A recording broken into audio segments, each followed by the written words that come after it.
Hello, আসসালামু আলাইকুম।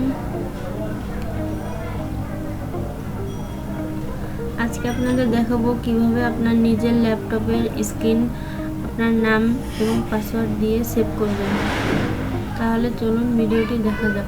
প্রথমে স্টার্ট বারে গিয়ে সার্চ আইকনে ক্লিক করে এখানে কন্ট্রোল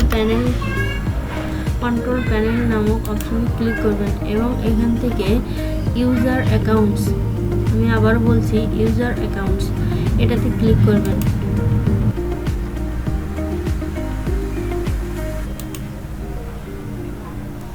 এখানে ইউজার অ্যাকাউন্টসে ক্লিক করে এখানে যে অপশনটা আসবে ওটার উপর ক্লিক করলে আপনি make change to sides account, মানে আমি কি এটা সেফটি চেঞ্জ করতে চাই অন্য নামে, তাহলে কি নামে করতে চাই? Change the account name, create password, change the account type, manage another account, এগুলো আমি যদি করতে চাই প্রত্যেকটা অপশন, যেমন এখান থেকে দেখুন নামটা চেঞ্জ করি।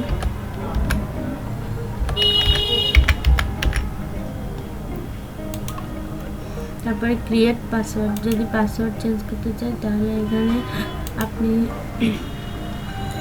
যে পাসওয়ার্ড দিবেন এখানে কনফার্ম পাসওয়ার্ড দিবেন এবং ক্রিয়েট পাসওয়ার্ড দিবেন, কিন্তু এখানে টাইপের পাসওয়ার্ড হিন্টস, এটাতে কোনো কিছু দেওয়ার দরকার নেই।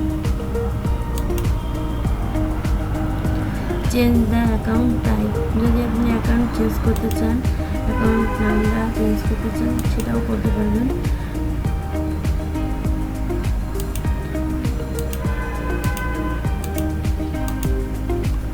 এখান থেকে আপনি যদি আপনার ল্যাপটপ বা পিসিতে টাইম ঠিক না থাকে, ডেট অ্যান্ড টাইমটাও এখান থেকে ঠিক করে নিতে পারবেন। এই কন্ট্রোল প্যানেলে ঢুকে ডেট অ্যান্ড টাইমটাও ঠিক করে নিতে পারবেন। ধন্যবাদ।